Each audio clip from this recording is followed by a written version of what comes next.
labaatan iyo dhowr sano kadib ayaan insha allahu tacaala waddankayga usoo socdaa oon imaanaya aadan ugu faraxsanahay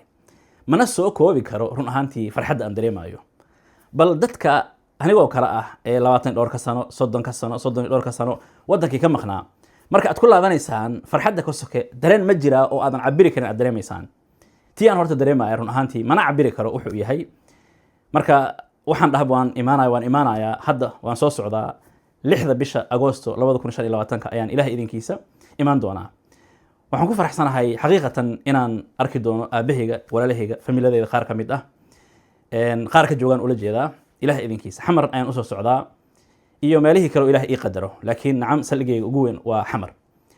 walaalaha Soomaaliyeed ee janaladeyda kala duwan ku xiran dabcan ee dhahay intaasi markaan sheegaba goorma hadda waa xaqiiq uu dhacaya Ilaahay idinkiisa waxaan u dukumid gareenaa dabcan waa nafsadeyda iyo walaalaha janaladeyda kala duwan ku xiran حتى هذا ما أنت ما أخان وحن كله أما أنكو هذا المهم وإن سلام يا إله إذن كيسة برنامج بدن أيام قبض دونا إله إذن كيسة وكل دوان أدوا وين أنا رجينا يو وحبدن إن إله إذن كيسة بدري دونان دد بدن الله شو وحكي بدري دونان إله إذن كيسة لباتن يعني هنا لحظة بالشر نعم إله إذن كيسة لو يكون شن لباتن كا أغسطس وإن الرجوع بإذن الله تعالى بارك الله فيكم